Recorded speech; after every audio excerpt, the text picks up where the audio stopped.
Welcome to InfoWars viewers and subscribers. Today we're going to definitely give you some updates on the coronavirus.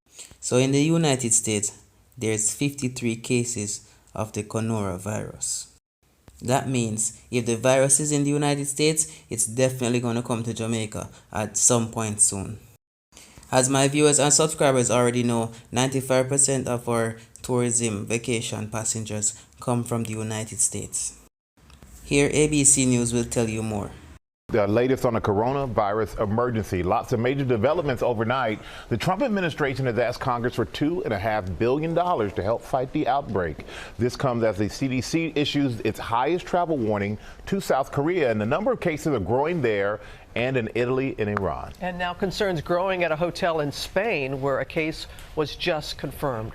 There are now more than 80,000 cases worldwide, and the outbreak is also sparking fears on Wall Street, the Dow plunging more than 1,000 points on Monday. We're going to have more on that in a moment. But first, James Longman joins us from Milan. Good morning, James.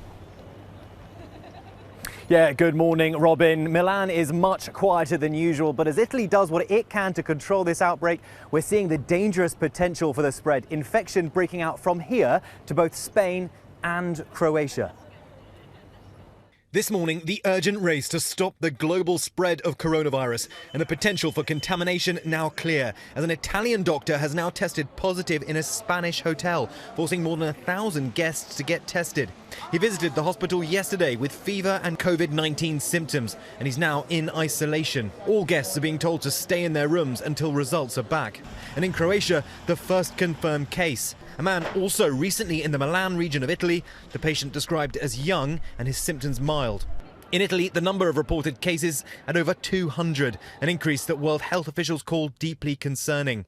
A number of countries now restricting travel to or from the Italian red zone, and Kuwait the first to stop flights to the country. 50,000 residents across 12 towns are under lockdown as the death toll rises to at least 7.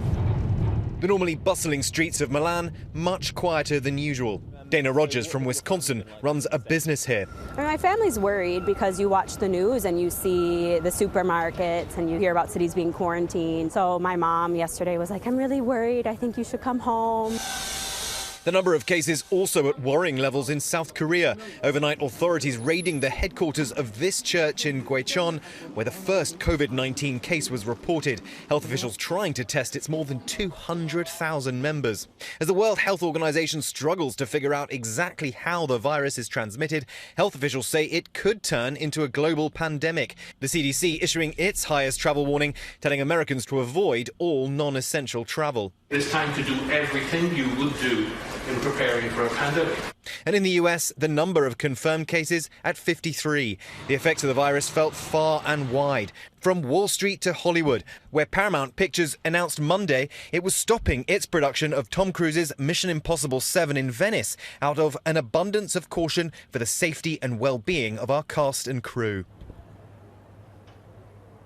And scarily, we're now seeing officials fall ill. The Iranian deputy health minister has been pictured on television, clearly suffering from coronavirus. Michael?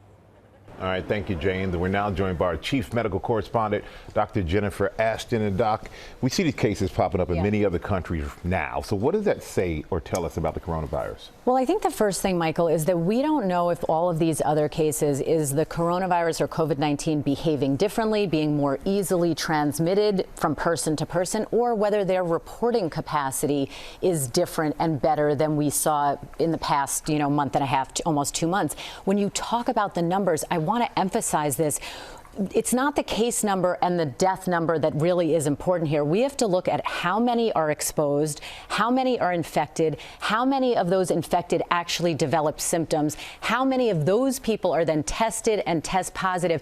Then we can calculate a severity rate and a fatality rate. And right now, Michael, all of those numbers have been elusive. When we're starting to hear the word pandemic. Yeah. And how likely is that to happen? And is the world prepared for a virus to spread like that? Well, the second part is the key question. In terms of the word choice and the language, it's more important to focus on the response, both here and in other parts of the world. But very interesting, Michael, in October, Johns Hopkins University did a global pandemic preparedness drill. They found that no country is fully prepared to deal with an epidemic or a pandemic. Only 19% of the countries they evaluated got top marks for detection. And look at that number, Michael. 77% of countries couldn't even collect or report data in real time. That's the problem here. So what happens in other parts of the world affects us. All right, Doc. Thank you for giving it to us straight. Appreciate it, Doc. You bet. As always, viewers and subscribers, thanks for watching. Click the like button, click the subscribe button, and stay safe out there. Prepare yourself for a possible outbreak of the coronavirus in Jamaica.